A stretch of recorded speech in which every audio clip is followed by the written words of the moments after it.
এইমাত্র পাওয়া একটি খবর আপনাদেরকে জানাই। চীনের রাজধানী বেইজিংয়ে একটি ছোট বিমান শহরের সর্বোচ্চ ভবন ১০৯ তলা সিআইটিসি টাওয়ার বা চায়না জুনে আঘাত হেনেছে বলে প্রাথমিকভাবে আমরা জানতে পারছি।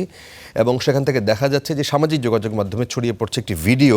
সেই ভিডিওতে দেখা যাচ্ছে যে ভবন থেকে ধ্বংসাবশেষ পড়ে যেতে এবং বিমানের একটি অংশ নিচে পড়ে যাচ্ছে।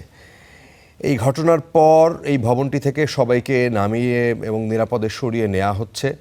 ভবনটি ব্যাপকভাবে ক্ষতিগ্রস্ত হয়েছে সেটি বলার সুযোগ নেই, তবে যেটি বোঝা যাচ্ছে যে সেখানে এই বিমানটি ছোট হওয়ায় এই আঘাত ততটা গুরুতর হয়নি বলে ধারণা করা হচ্ছে। ঘটনাস্থলে বিপুল পরিমাণ দমকল বাহিনী এবং পুলিশ মোতায়েন করা হয়েছে, অ্যাম্বুলেন্স নেওয়া হয়েছে। কর্তৃপক্ষ এখন পর্যন্ত আনুষ্ঠানিক কোনো কিছু জানায়নি। আর অনলাইনে প্রকাশিত এই তথ্য বলছে যে বিমানটি একটি স্থানীয় প্রতিষ্ঠানের মালিকানাধীন হালকা স্পোর্টস এয়ারক্রাফট হতে পারে।